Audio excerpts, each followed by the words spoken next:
Please be advised that everything in my video is purely for entertainment purposes. These are purely my thoughts and opinions and are subjective. I must advise you to please do your own research. All media users found on the public domain and are fair use and fair dealings. Hi everyone, I hope you're all keeping well and you all had a lovely weekend. So there's lots of stuff going on in the world of social media. Elon Musk has bought Twitter. I know some of you are not on Twitter, it's probably a good thing. Twitter is a cesspit. It's definitely got worse over the last couple of years. There is lots of awful things that happen on Twitter, but Elon Musk is now going in with a flamethrower. He is causing mayhem with the wokerati people. There are people that are screaming from the rooftops, and I'm glad that I'm here with my popcorn watching this epic meltdown from some of the people that are so upset, where lots of people declared, if Elon Musk buys Twitter, I'm deleting my Twitter account. Well, that happened. And you know, the same people are still on Twitter going, it's fine, I'm just going to lock my account. I'm only going to speak to certain people. I was like, I thought you were leaving. The same people that were leaving to Canada. Poor Canadians. Why do Canadians always get stuck with that when certain people are leaving America? They never actually leave though, do they? I'm personally loving it. It's a little bit of excitement in the world of social media. I am on Twitter under According to Taz. If any of you don't follow me, you can catch me on there. So what have we got going on in the land of the royals? Princess Anne has been brought up again, the Princess Royal, that she is actually going to be made the Captain General of the Royal Marines. Now, this is going to be historical if she is given this position because it will be the first woman to ever hold it. The position was famously held by her father for a number of years, Prince Philip, and then he gave it to Harry, who had it for a very short amount of time. And actually, as a lot of people are aware, he brought a little bit of shame to that uniform. He decided that instead of attending a memorial concert for 11 Marines that lost their lives, he turned that down so he could appear on the yellow carpet for the Lion King premiere, where he proceeded to famously pimp his wife to Disney and try and get her voiceover work. So yeah, there's lots of people that still haven't really forgiven Harry for doing that, and then there's lots of people that have never forgiven Meghan for recording elephants. But that would just be an amazing thing for Princess Anne. She's obviously very much like her father, Prince Philip. She's very loyal to her military roles. I think she would be absolutely perfect for it. And that would just be incredible for her as well to hold a position that a woman's never held before. It's quite historic, which is wonderful.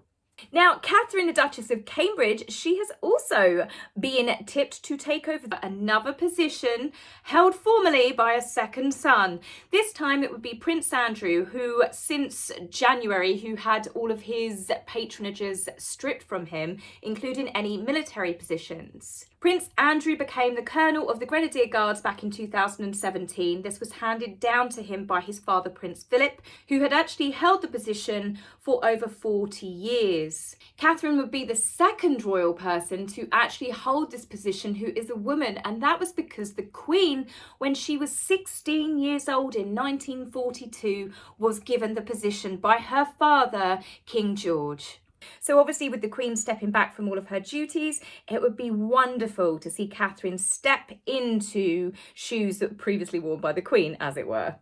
Now, speaking of Catherine, we saw Catherine and William yesterday at the Anzac memorial service, which was held at Westminster Abbey, where we saw Prince William doing the ceremony of the laying of the wreath at the cenotaph. Anzac Day, for those of you that aren't aware, it's the day of remembrance for Australia and New Zealand for commemorating all who served and died in all of the wars. Now, one of the things that did actually get into my head and annoyed me, I annoyed myself really. I was really pissed about Harry doing that interview, as you know from my last video.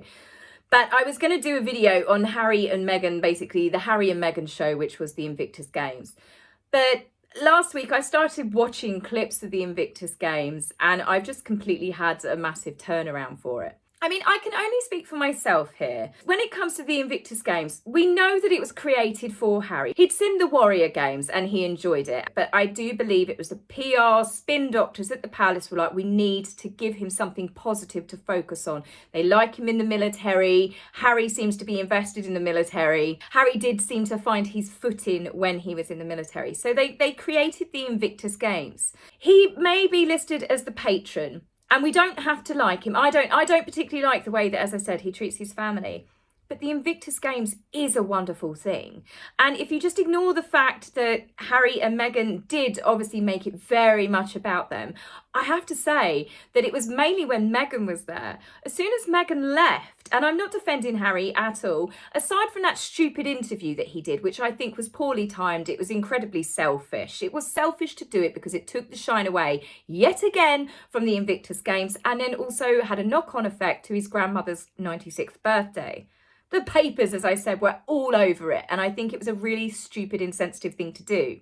But when Meghan actually left, Harry has not been in the newspapers on a daily basis doing stupid stunts. He was actually, I saw a lot of photographs with him invested in spending time with the athletes. There were lots of photographs I saw where he was not surrounded by a Netflix crew. It seems when Harry is actually left to hang around with people, which I do find kind of sad. Don't worry, I'm not like going back on myself here. But these are amazing, courageous people, what they've been through. And maybe there's a little bit of Harry that the Invictus Games is giving him that opportunity to be around normal people. Not Hollywood yes people, not these hippy dippy people that he comes out with all this word salad garble. You know, actual real human beings that have got real stories to tell. And maybe that's the thing with Harry, that's what he needs to kick him back into reality. And then when you actually read the athletes' stories and their backgrounds, and then you know, Hearts of Invictus is a documentary that they're doing. There is obviously going to be showy stuff with Harry and Meghan posing. We know that she played up to the cameras. Come on, let's be honest. She was dressed head to toe at a sporting event in Valentino, in diamonds, thousands of pounds. Meghan turned it into her own personal catwalk show. She looked ridiculous because she was massively overdressed. Don't get me wrong, I love this outfit. I think it's a really cute outfit. I don't like the price tag. But she has dressed down before. Okay, the ripped jeans, maybe not so much, but just jeans and polo shirts, nice jackets. But Meghan seems to just go all out with money. But this is another thing. It's their money now. It may be from donations that have gone to Archewell, but that's down to people that donate to it. I haven't donated to Archewell. Meghan is now entitled to get freebies as well. Remember, this was one of her big bugbears, being part of the royal family. She wanted free stuff and the royal family said, no, you can't have it. This was something that she reportedly had thrown several tantrums about. They are no longer working members of the royal family. It's their money. I do find certain things that she wears very provocative, in the sense when she did her speech on stage and gave Harry a kiss, she was wearing a top identical to the dress that Diana was wearing, but these were the last official portraits of Diana before she sadly lost her life. This is creepy, but it's very Meghan. So where I was getting a bit agitated, because I thought it was really, really appalling how they did make it the Harry and Meghan show, that shouldn't taint the Invictus Games. When the documentary Heart of Invictus comes out, I'm definitely going to watch it. The reason why I'm going to watch it, two things actually. One is someone that I know on Twitter actually emailed, I wasn't sure whether to use their tweet, but they actually emailed the Invictus Games and they asked the question, you know, is any money, are you paying for anything to do with Harry and Meghan? Now, I don't think they're going to lie. They might do, then I'm not going to say, yeah, we're paying for everything.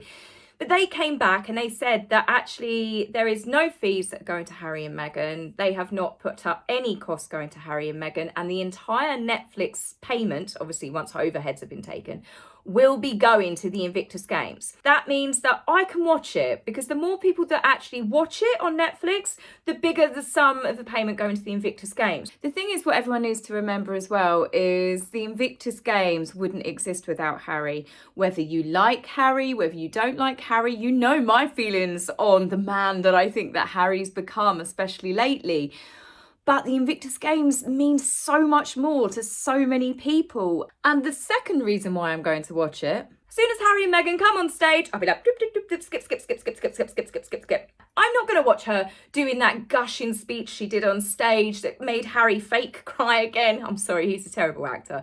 It reminds me of the World Child Awards when he laughed and then covered it up by pretending to cry.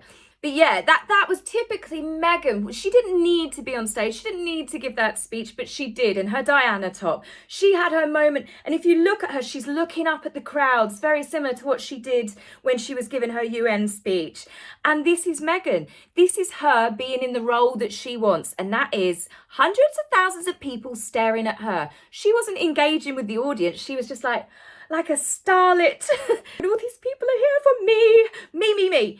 But that is Meghan's style. Whether you love or loathe Harry and Meghan, one thing that everyone needs to remember is they are not the heart of Invictus. The athletes and their families are. As much as Harry and Meghan did obviously make quite a starry spectacle at the beginning of the Invictus Games, the show is not about them.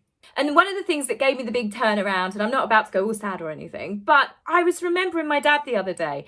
And I remember my dad losing his first leg. He had complications due to diabetes. And I remember my dad going through the emotions that they were going to have to amputate his leg. And then it wasn't long after he lost the other leg. But then most importantly, I remember going to a rehabilitation centre in Oxford, and I remember watching my dad walk for the first time on those prosthetic legs. How proud I was of him, how absolutely inspiring I still find how he handled his illness. And my point is how proud I was of my dad actually doing that and achieving that. And then I thought of the Invictus Games and everything these athletes and their families and everything that they've managed to achieve for themselves.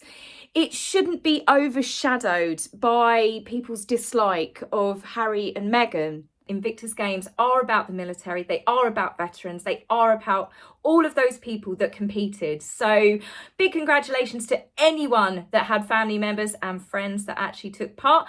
I actually look forward to watching the next Invictus Games as well. And I know that it's being held in Canada. The Canadians have won that, which is going to be a little bit ironic because that means that the Canadian taxpayers are going to have to pay for Harry and Meghan's security. And I can't see that going down well because they did that once before and didn't get so much as a thank you and more of a toodaloo. So anyway, guys, I will be back with you very, very, very soon to talk about more things royal. So thanks for tuning in, guys. Don't forget to like and subscribe, and I will see you soon. If you like my video, please remember to like and subscribe. Please, angry typists, you will be blocked, so save your fingers the time. If you would like to buy me a coffee, please go to my About page and click the link. Love, Taz.